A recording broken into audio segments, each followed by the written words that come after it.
Hi everyone, I'm Esther Duval, Marketing Director at AMA. Welcome to today's Tech Talk.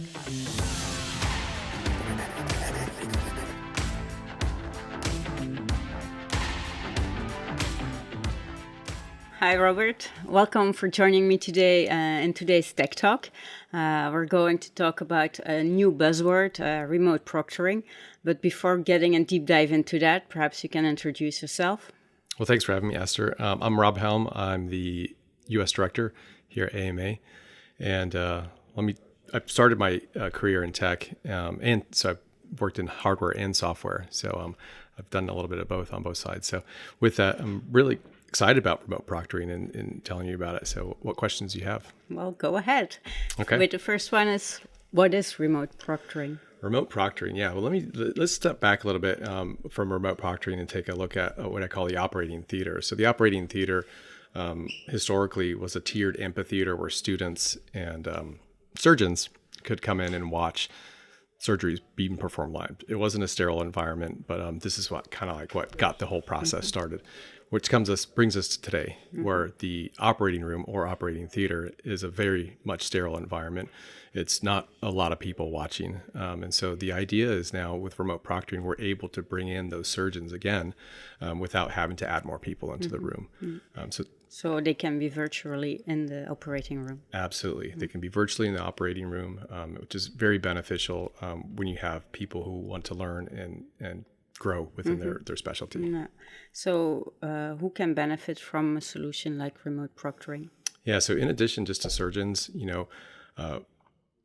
benefiting from this, it also can be clinical specialists as well. I was talking with somebody the other day who's based in New York in the Northeast of the United States, and they had to be in California. It ended up being about a 3 to 4 day trip, all for 4 hours of work. And that could have been virtual, so they could have been remote proctoring that. And so that's a huge time savings right there, in addition to money. I can imagine. And what other benefits can people get out of that solution?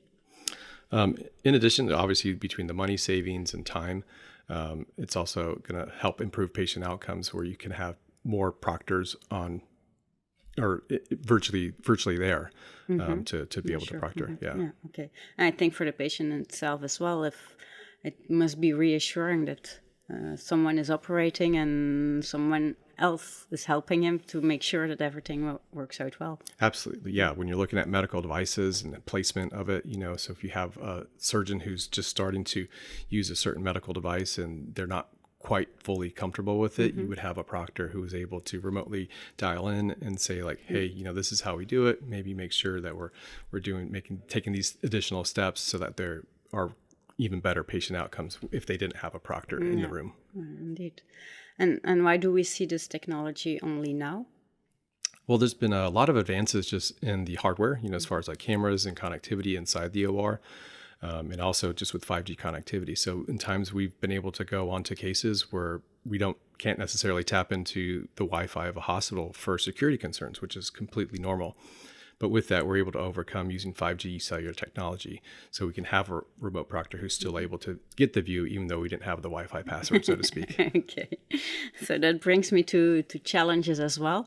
I suppose this one was already the first one. Are there any other challenges? Yeah. In addition to security networking challenges, this is security. So with our solution here at AMA, we have HIPAA compliant solution and end-to-end encryption. So we had to make sure that we had those knocked out first before we started to add on all those other cool features that we have. Okay. And so concretely, if I want to introduce remote proctoring in my hospital, what do I have to do? Yeah, I definitely want to reach out to us, so there's a lot that it does take to implement this. We're going to work with you through that consultation process to understand the networking needs, the actual clinical need, as well as far as what views that we need, and what you're actually trying to accomplish with your program. So we've worked with many clients to do this already, and we're excited to hear how we can expand this into even more use cases that we don't know about yet. Okay. So how do you see then the future? Oh, I think the future is so bright with this technology because it's just starting off right now. The adoption has been really fantastic. It's just going to get better, and it's just going to continue to move forward.